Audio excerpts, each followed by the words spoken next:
Senhor esteja convosco. Proclamação do Evangelho de Jesus Cristo, segundo João. Ao anoitecer daquele dia, o primeiro da semana, estando fechadas por medo dos judeus as portas do lugar onde os discípulos se encontravam, Jesus entrou e, pondo-se no meio deles, disse: a paz esteja convosco. Depois destas palavras, mostrou-lhes as mãos e o lado. Então os discípulos se alegraram por verem o Senhor. Novamente Jesus disse: a paz esteja convosco. Como o Pai me enviou, também eu vos envio. E depois de ter dito isso, soprou sobre eles e disse: recebei o Espírito Santo. A quem perdoardes os pecados, eles lhes serão perdoados. A quem não os perdoardes, eles lhes serão retidos. Palavra da salvação. Hoje nós celebramos a solenidade de Pentecostes. Terminamos, portanto, hoje o tempo pascal. Amanhã nós iniciamos o tempo comum, reiniciamos o tempo comum, pausado durante o tempo em que vivemos a Quaresma e depois tudo o que a ela se seguiu, Semana Santa, tempo pascal. Hoje, então, celebramos a solenidade de Pentecostes e por esta ocasião nós nos voltamos à terceira pessoa trinitária, ao Espírito Santo. E como é importante fazermos isso. Como é importante dedicarmos-nos a conhecermos mais, a relacionarmos-nos melhor com o Espírito Santo. No século passado, e ainda mais este século, é importante, é fácil de constatar que o Espírito Santo é o grande desconhecido. O Primeiro Testamento, o Antigo Testamento, revela-nos o Pai. Quando nós lemos os textos do Antigo Testamento, nós nos guiamos, a nossa inteligência, a nossa imaginação, o nosso afeto, nós nos dirigimos ao Pai. O Pai nos é revelado nos textos do Antigo Testamento. Quando lemos o Novo Testamento, sobretudo os Evangelhos, então, diante dos nossos olhos, os acontecimentos da vida de nosso Senhor. Jesus Cristo é-nos revelado no Novo Testamento, sobretudo no Evangelho. Mas a presença do Espírito Santo nas nossas meditações, nas nossas orações, é pouca, é pequena. E por isso, esta expressão que eu usei não é minha. Esta expressão deu origem a reflexões, meditações, convites dirigidos a nós. São José Maria Escrivá tem uma homilia sobre o Espírito Santo que chama-se O Grande Desconhecido. O Padre Antônio Royo Marim, um dos principais autores de espiritualidade, de teologia espiritual do século passado, escreveu um livro grande, com considerável conteúdo, que chama-se O Grande Desconhecido. Ambos os escritos tratam sobre o Espírito Santo, porque de fato, para nós católicos, para nós cristãos. Não é para quem não tem fé. Para nós, o Espírito Santo é um grande desconhecido. Nós nos dedicamos pouco a conhecê-lo. Nós nos dedicamos pouco a nutrirmos afeto, amizade, proximidade com a terceira pessoa da Santíssima Trindade. Hoje, então, dentre tantas outras coisas, eu quero trazer-lhes 9 pontos acerca do Espírito Santo. 9 verdades sobre a terceira pessoa da Santíssima Trindade, de modo não a corrigir nestes poucos minutos de homilia este desconhecimento que nós temos sobre o Espírito Santo, mas para estimulá-los a buscarem conhecê-lo melhor, a buscarem construir melhor relacionamento com esta pessoa divina que quer relacionar-se conosco, quer relacionamento interpessoal entre nós e o Espírito Santo, pessoa divina que quer que nós o conheçamos melhor. Primeiro ponto, e como são 9, eu preciso ser mais sucinto em cada um deles. Primeira verdade acerca do Espírito Santo: é o Espírito Santo quem une cada um de nós a Cristo. No dia do nosso batismo, nós fomos incorporados, inseridos, unidos a Cristo. E quem fez isso em nós? O Espírito Santo. É o Espírito Santo quem nos une a Cristo. Nós só podemos dizer que temos esperança de, como videiras, como ramos, estarmos ligados ao tronco, porque o Espírito Santo nos une a Ele. O Espírito Santo nos une a Cristo. Primeira grande verdade acerca do Espírito Santo. Segunda grande verdade é uma consequência da primeira.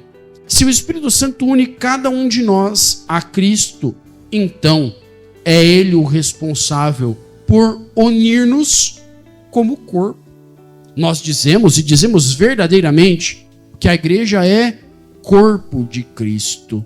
Se cada um de nós, seus membros, está unido ao corpo, então todos nós estamos unidos como um corpo. E quem une este corpo, quem mantém junto cada um dos membros, é o Espírito Santo. O Espírito Santo une a igreja, une todos os membros do corpo de Cristo ao Cristo, cabeça deste corpo ao qual nós pertencemos. É o Espírito Santo quem une a igreja. Terceira verdade: é o Espírito Santo quem dá vida, força, energia à igreja. A igreja respira, a igreja desenvolve as suas atividades. Cada um de nós, seus membros, pode progredir, executar a sua missão, viver a sua vocação, porque o Espírito Santo é força, é energia na igreja e, por conseguinte, em cada um dos membros desta igreja, em cada um de nós. O Espírito Santo é força, é energia. Como de forma mais clara nós vemos isso? Por meio dos sacramentos. Os sacramentos alimentam espiritualmente a igreja de Cristo, alimentam-nos espiritualmente. Em cada um dos sacramentos, o Espírito Santo é invocado, para que nele, por ele, tudo se realize. Desde o dia em que nós fomos batizados, o Padre invocou sobre a água o Espírito Santo, para que ela fosse abençoada e para que o batismo então fosse conferido àquela criança, a nós. Hoje, o Padre invoca o Espírito Santo em cada Santa Missa, antes daquele pedaço de pão, daquele pouquinho de vinho, se transubstanciarem no corpo e no sangue de nosso Senhor e nós podermos comungar Jesus. É a presença do Espírito Santo, é Ele quem realiza os sacramentos na igreja e que, portanto, alimenta espiritualmente a igreja, cada um dos seus membros. É o Espírito Santo quem dá força, energia para que nós consigamos progredir no caminho que nos levará ao céu. Quarta verdade. É o Espírito Santo quem nos permite chamar Deus de Pai. Eu já lhes disse algumas vezes, acho que ninguém mais se surpreende, se escandaliza quando eu digo isso. Se o Espírito Santo não tivesse agido em nossas almas, conferindo-nos o batismo, nós seríamos criaturas de Deus. Filho de Deus é aquele que é gerado da mesma natureza. Jesus é filho de Deus, gerado desde sempre da mesma natureza divina do Pai. Jesus é filho. Nós fomos criados. Quem é criado não é filho, é criatura. Se o Espírito Santo não tivesse conferido em nós a graça do batismo, se por meio deste batismo nós não tivéssemos sido, como filhos adotivos, unidos ao Filho Jesus, o Filho por excelência, por essência, nós deveríamos nas nossas orações olharmos para o alto, olharmos para o céu e dizermos: Criador nosso. Nunca poderíamos, olhando para o céu, dizer Pai nosso. Nós assim o dizemos porque o Espírito Santo, no dia do nosso batismo, tornou-nos filhos de Deus, filhos pelo Filho Jesus. Então, porque o Espírito Santo assim o fez, nós podemos olhar para o céu e chamar a Deus de Pai, não apenas de Criador, mas de Pai, porque fomos batizados. O Espírito Santo de Deus conferiu-nos a graça da filiação divina. Quinta verdade acerca do Espírito Santo, da sua ação em nossas almas, em nossas vidas. É o Espírito Santo quem prega o Evangelho. É Ele quem semeia esta boa semente em nós.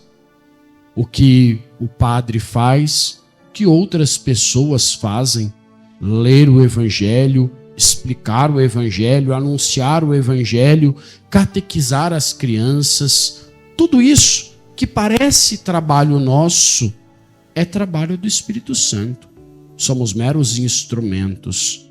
É o Espírito Santo quem na igreja prega o Evangelho e em nossos corações o acolhe e o interpreta.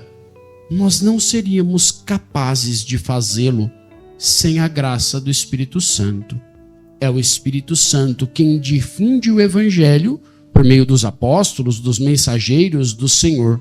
É o Espírito Santo quem o recebe, o interpreta, o faz frutificar no coração de cada um dos fiéis que recebe esta semente em si.